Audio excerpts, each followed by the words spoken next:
जय जय रघुवीर समर्थ. गुरुचरित्रातील 14वा किंवा 18वा अध्याय महिलांनी वाचावा का, असा अनेक महिलांना प्रश्न पडतो. तसेच याचे वाचण्याचे नियम काय आहेत, किंवा आमच्याकडून काही चुकलं तर आमचं वाईट होईल का, आमच्यावरती संकट येईल का, असं अनेकांना भीती वाटत असते. या सर्वांच्या प्रश्नाचे उत्तर मी या व्हिडिओत देणार आहेत. सर्वात प्रथम म्हणजे काय, तर गुरुचरित्राचं नित्य पठण स्त्री असो अगर पुरुष असो दोघेही करू शकतात.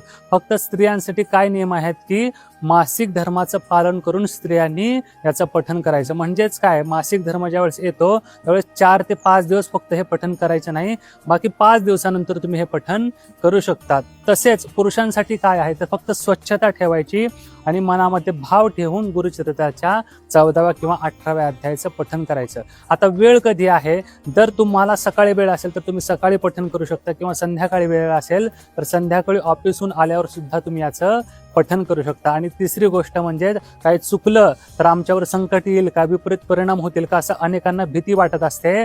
परंतु आपले दत्तगुरू हे आपले सर्वांचे सद्गुरू आहेत, किंवा कोणतेही सद्गुरू असो आपल्या भक्ताचं कधीच ते वाईट करत नसतात. फक्त तुमच्या मनात शुद्ध भाव ठेवा आणि तुम्ही नित्य पठण करा. पहा, तुमच्या जीवनात नक्कीच सकारात्मक बदल घडतील. जय जय रघुवीर समर्थ.